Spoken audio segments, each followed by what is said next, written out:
I was looking out my window this morning because for some reason both of the dogs were up really early. And when the dogs were up really early, they have this thing about jumping on the back of the couch and looking out the window. And they oversee their entire domain. Everything belongs to them. The street, the driveway, the neighbor's houses, everything. And if somebody intrudes, they let you know about it. The funniest part is, the one dog's only 4 pounds. There are groundhogs bigger than that. They walk down below him. And yet, as I look out the window, I couldn't help but notice, as I have in the past, that where I live, they still have not buried any of the utility cables. So when you look out, you can see the poles and you can see all of the lines going across. There are, of course, phone lines still running across there, as antiquated as those things are. There is cable lines running over there. And there's also power lines. And on these power lines, I can't help but marvel at the birds that come and just stand upon them. They have no problem with this. They fly up, they attach their feet right to these cables, and they're good to go. They will sit there and they will look around. They know they're out of danger. Once in a while, we might see a squirrel running the clock across those same power lines. And yet, if I could reach out far enough from my house and grab one of those, it would be a whole different story. It would be a very different story because my house would still make me grounded. And if I'm grounded, it would then give that electricity a pathway through me to the ground. And it would not have a happy ending. You see, the birds and the squirrels are not tied down as I am to the ground. I think that's what Jesus was trying to give us an illustration of this morning when he talks about abiding in God and abiding in Jesus. That when we abide in God, we can no longer be grounded to things here. And in that sense, I mean a lot of the things that we think are most important.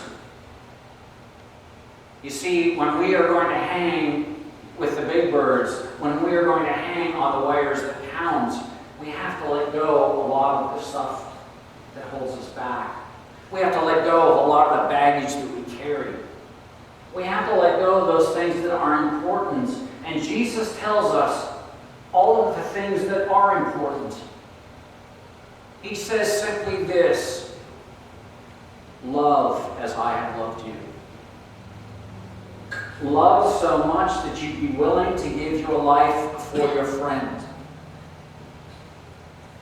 How many of you have a friend that you'd be willing to give up your life for? Okay, we got a few of you putting your hands up. Are they very good friends? I hope so. But not many people, when they come down to it, would think that way. And in Jesus' time, few would think that way. Because the relationship of friends back in those days was something very different. Let me give you an example of this. When Jesus goes before Pontius Pilate, Pilate tries to release Jesus. He says, I find no fault with this man. I want to let him go. And of course, the Jews respond, no, crucify him. And of course, he says, what has he done? I want to let him free. And they say, if you do not crucify him, then you are no friend of the emperor's. Now, does that mean that Pontius Pilate and Tiberius Caesar were best buds? Does that mean that every time Pontius Pilate went to Rome, they grabbed a case of beer, a couple chariots, cruised the dock, pick up chicks? No. He was a friend of Caesar's because Caesar was the man in charge, and Caesar appointed him to his position. And he was therefore Caesar's friend, because if he wasn't, he wouldn't be where he's at. And he knew that that friendship could be revoked at any time.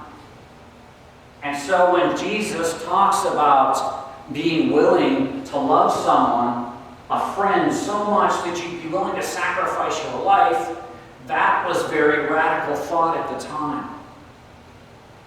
In fact, it would be like saying, you remember that kid from high school 30-some-odd years ago? The one that nobody liked? Well, guess what? You have a chance to sacrifice your life for his. Yeah, not a lot of people jump up and down for that offering. But that's what Jesus calls us to do. That we are to love God so much, that we are to abide in God so much, that we're willing to walk out on that wire because we are no longer tethered to earthly things.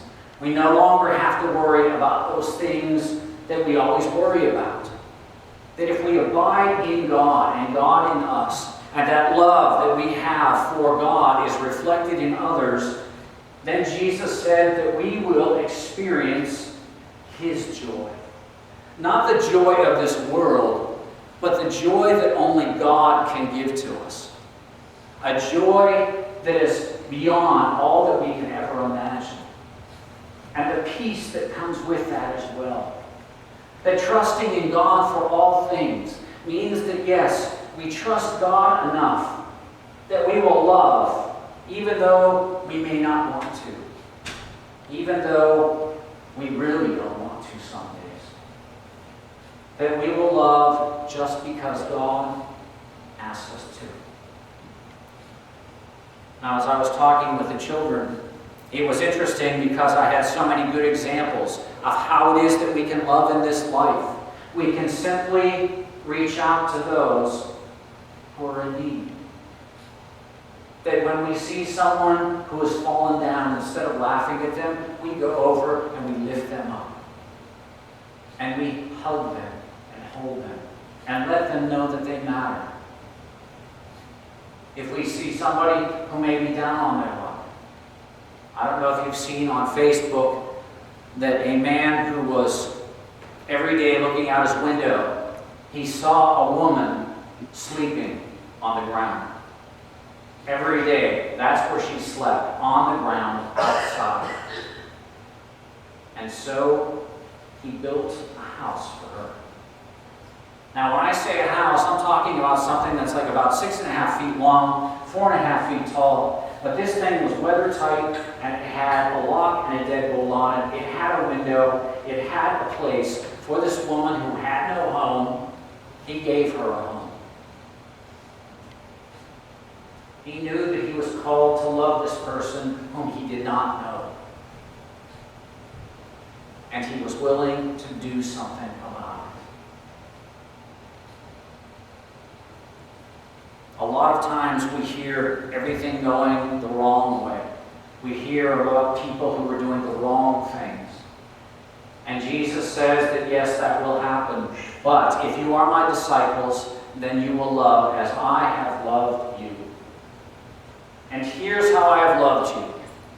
I've walked with you these past 3 years. I've talked to you about God's kingdom. And not only have I talked to you about God's kingdom, but I've also showed you how to serve others. Because even though you call me Lord, and you are right in doing so, and you have called me Master, I still have gotten down and washed your feet. You see, the love that God asks of us is no more than the love He has already shown us. That God calls us to be in places and in times, whether it is at work, whether it is at play, at home, wherever we are, God will give us opportunities to love others as He has loved us. And all He's asking us to do is to take a chance. Take a chance on love. Now, this time of year, of course, I have a lot of younger couples coming to me because they want to talk about marriage. And it's so much fun talking to them because they don't have a clue. When you ask them, what is love? once in a while they'll even recite poetry. It's like, dude, come on. She already knows you stole that from somebody. The worst part is when they start coming up with song lyrics. And it's like, oh man, that's going to cost you big time. Sometimes they do not understand the depth of love. And after being married as long as I have, having had a patient wife all of these years, I've come to understand what love is. Love is always wanting the best for the other. And that's what God wants for us. You see, God loved us so much that He was willing to give us the best He had. And that was His Son. He gave His Son to die for us because His love was so great for us that He sacrificed all. You see, He thought we were worth the risk, and He took that risk. He wanted the best for us, and He gave us the best. He gave us the very best. He gave us His only Son, so that He might come into this world, so that we might come to understand what God's vision of love really is. And not only was it a sacrificial love of being a servant first, but it was also a sacrificial love of willing to die for someone else. In fact, God came and died for the entire world so that we might be set free from that baggage, so that we might be set free from all of that stuff that grounds us, that keeps us from God. And the question is, how do we use that freedom? Sometimes I think we reach back down and we put those chains back around our legs. It's almost like we want to be grounded. It's almost like because that's all we know, we'd rather do that than face the unknown. And Jesus says the unknown is love and peace and joy. And yet many of us are just plain afraid. But Jesus says, as I have risked everything for you, take a chance. Risk it. Bet your life, number one, that I am the Son of God. Bet your life that God loves you, and that love of God will never be separated from you. There is nothing that can ever take God's love from you. You can bet your life on that one. You can bet your life that God has plans for you, that God can use you, that God can love you no matter what you've done. God can love you no matter where you've been. God can love you. Yesterday I happened to be at an event, and one young lady was talking with my wife and a few of us, and she introduced herself, and she said, sometimes I'm afraid to tell people what my name is. And I said, why is that? She said, well, she says, my name's like a stripper name. I had to think about that for a second. And then she told me her name, and I'm like, no, I know a lot of strippers, and that ain't none of their names.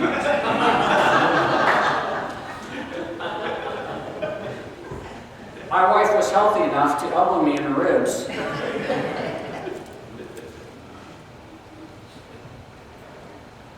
And yet God would love not only her, but He would love even those who may have not only just the name of a stripper, but even one whose profession that may be. That seems very odd, doesn't it? Very hard for us to understand. But think about this. God, in Jesus Christ, went out to a well, and it was at noontime, and it was very hot out. And a Samaritan woman came up to the well. And it was an odd time for her to come to the well, but she came there why? Well, She came there because she had 5 husbands, and the man she was living with was not her husband. To say she was an outcast, that would be being kind. To say that a lot of people would have thought her to be a sinner, and not only a sinner, but someone who could not be forgiven, let alone even spoken to, now we're getting warmer. But Samaritans and Jews do not mix. They were enemies. They did not get along at all.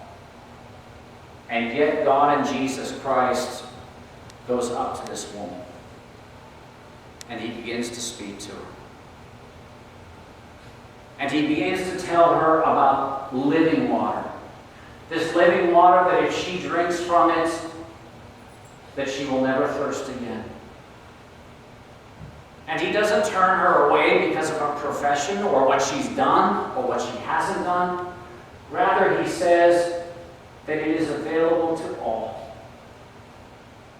And because she hears this good news, she responds by saying, "Where can I get this living water?" And Jesus said, "Here I am. If you believe in me, you shall never thirst."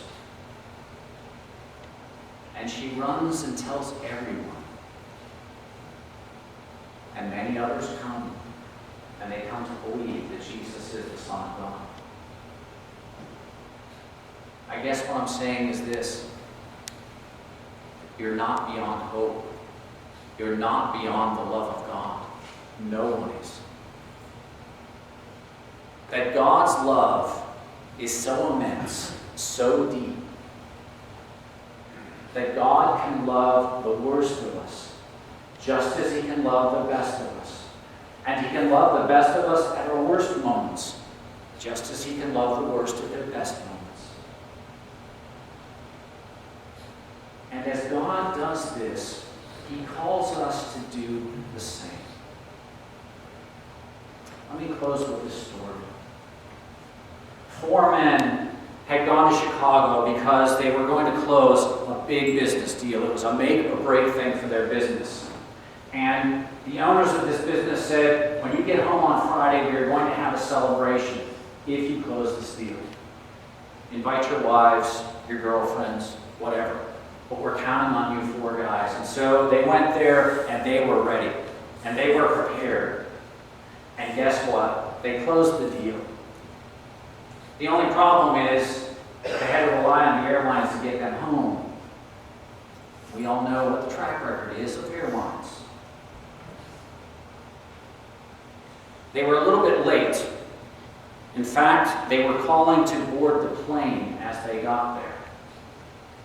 Now, the 4 of them were running through the airport, kind of like the old Hertz commercials, leaping over luggage and everything else.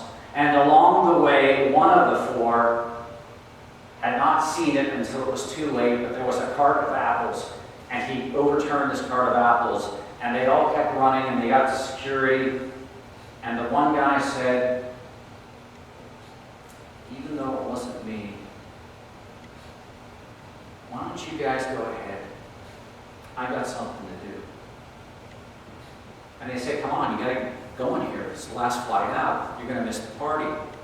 And I'm sure we're going to get raises, and the boss is going to be happy with us. And besides, you promised your wife you'd be home. And the man said, you go ahead without me. Do me a favor, call my wife and tell her I'll be a little bit late. And he went back, and there were apples all over the place. And the worst part, people were walking past them and over them. They didn't stop. They just kept on going with their lives, just as most everybody else probably would. But he happened to notice on the ground a girl about 16 was on her hands and knees, and she was groping around trying to get these apples. Well, it turned out it was her apple cart. And the reason she was selling these apples is because that's all she could do. And the reason she was groping on the ground for these apples is she was blind. That was her source of income. And so the man in his business suit put down his briefcase, and on his hands and knees, he began to talk to her and said, honey, please let me help you. I'm sorry that one of my friends turned over your cart, but don't you worry. We'll get this cleaned up. And so for about 2 or 3 hours, this man was taking apples. And not only was he collecting apples, but he would actually put on the cart a display of apples. Since he had, of course, a background in business and in advertising and sales, he knew what kind of a display would help sell these apples. And so he made this display an awesome display. He also saw that some of the apples that had fallen had been bruised and banged up, and he put those in a separate basket, and he said, honey, I'm sorry for what has happened. I would like to buy these apples in this basket. Please accept this $50 bill. And again, I'm sorry for what we did. I hope we have not ruined your day. And then he took his kerchief out of his pocket and wiped her eyes. And as he was turning to leave, she said, Mister, and he turned around and she said, are you Jesus?